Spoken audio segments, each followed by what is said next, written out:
안녕하십니까 성도 여러분, 최성수 목사의 말씀 묵상 시간입니다. 말씀 묵상은 그리스도인의 온전한 예배를 위해 서로 세우는 교회에서 제공합니다.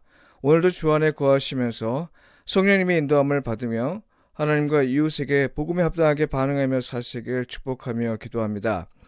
오늘 묵상 본문은 이사야 56장 1절로 8절까지의 말씀입니다. 하나님은 세상을 구원하시길 원하십니다. 이 제목으로 말씀을 묵상하겠습니다. 바벨론 포로 생활을 마친 후 이스라엘의 신앙과 삶은 많은 점에서 변화가 있었습니다. 바벨론 포로기 동안 본토로 들어와 산 이방인이 있었고, 귀환 과정에서 유대인과 함께 온 이방인도 있었습니다.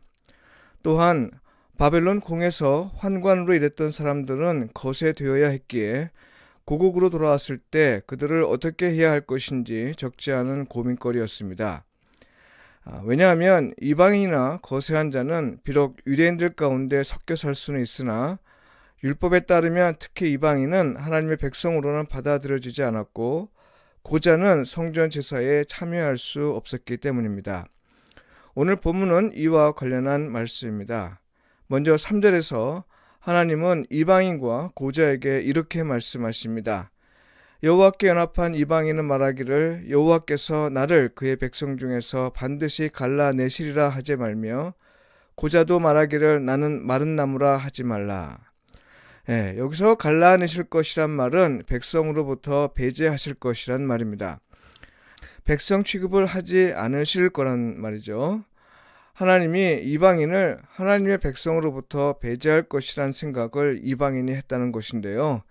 이방인이 왜 이런 염려 가득한 생각을 하게 되었을까요?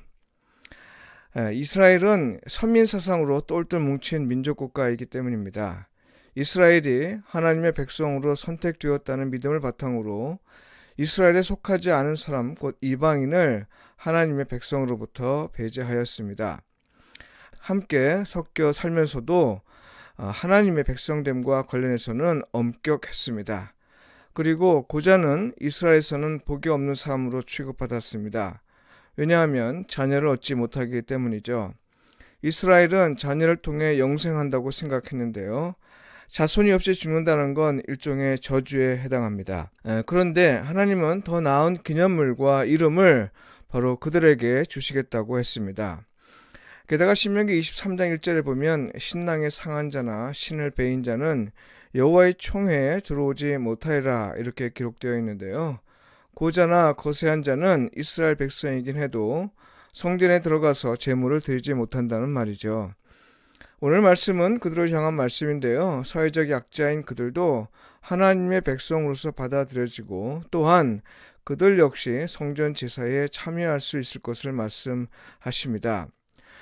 물론 여기에 대해서 하나님은 조건을 제시하시는 거죠. 안식일 규정을 지키는 것과 하나님이 기뻐하시는 일을 선택하며 언약을 굳게 지키라는 겁니다.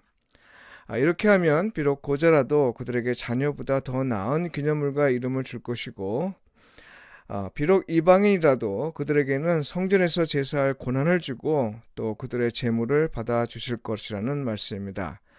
그래서 성전은 오직 이스라엘만의 성전이 아니라 만민이 기도하는 집이 될 것이라 말씀하셨습니다.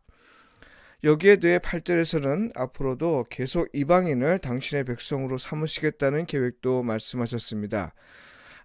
이스라엘의 쫓겨난 자를 모으시는 주 여호와가 말하노니 내가 이미 모은 백성 외에 또 모아 그에게 속하게 하리라 하셨느니라. 이 말씀은 먼저는 이스라엘의 큰 충격이었을 겁니다. 율법의 규정을 하나님 자신이 어기시는 것처럼 보였기 때문입니다.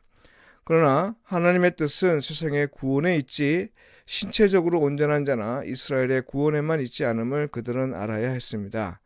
달리 말해서 하나님은 이스라엘이 세상을 다스리시는 분이 여호와 하나님이시고 그분이 세상을 돌보신다는 사실을 세상 가운데 보이길 원하셨던 겁니다.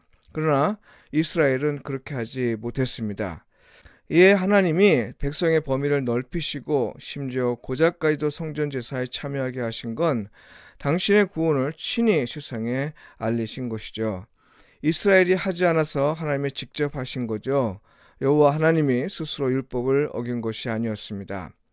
또한 이방인과 신체적으로 온전하지 못한 사람에게 이 말씀은 그야말로 복음으로 들렸을 겁니다.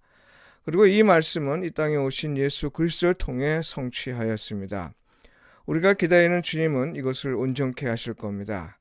온 세상은 예수 그리스도를 통해 하나님의 백성이 될 것이며 신체적으로 온전치 못한 사람은 하나님의 돌봄을 직접 받을 겁니다. 성도 여러분, 그때까지 우리가 해야 할 일은 무엇입니까? 1절과 2절에서 주님은 이렇게 말씀하십니다. 여호와께서 이같이 말씀하시기를 너희는 정의를 지키며 의를 행하라. 이는 나의 구원이 가까이 왔고 나의 공의가 나타날 것임이라 하셨도다. 안식일을 지켜 더럽히지 아니하며 그의 손을 금하여 모든 악을 행하지 아니하여야 하나니 이와 같이 하는 사람, 이와 같이 굳게 잡는 사람은 복이 있느니라. 네, 여러분, 이 말씀을 세례 요한과 예수님이 선포한 말씀, 곧 회개하라, 천국이 가까이 왔느니라와 비교해 보십시오. 말과 표현은 비록 다르지만 의미는 같습니다. 구원을 기다리는 자로서 우리는 의와 공의를 행하며 안식일을 지켜야 합니다. 하나님의 백성에게 합당한 삶을 살아야 한다는 거죠. 그러나 말씀대로 살지 못하는 우리이기에 우리는 회개해야 합니다. 이것이 다시 오실 주님을 기다리는 자로서 우리가 마땅히 해야 할 일인 거죠. 의와 공의를 행하고 하나님의 말씀을 지키는 자가 될 때 우리는 하나님의 구원을 볼 것입니다. 우리의 공로로 구원을 받을 수 있게 된다는 뜻이 아니죠. 오시는 주님이 우리를 알아보시는 조건인 것이고요. 또한 다가오는 구원이 하나님의 구원임을 인지하고 그것을 받아들일 수 있게 된다는 뜻입니다. 기도드리겠습니다. 주님, 우리가 우리 자신을 판단하여 구원을 평가하지 않게 하소서. 우리 가운데 누구도 배제하지 않게 하시고 다만 우리가 서로 사랑하고 서로 돕고 서로 세우는 삶을 통해 주께서 다시 오실 때 주님에 의해 발견되는 자가 되게 하시고 영원한 기쁨으로 가득한 구원을 경험할 수 있게 하소서. 예수님의 이름으로 기도합니다. 아멘.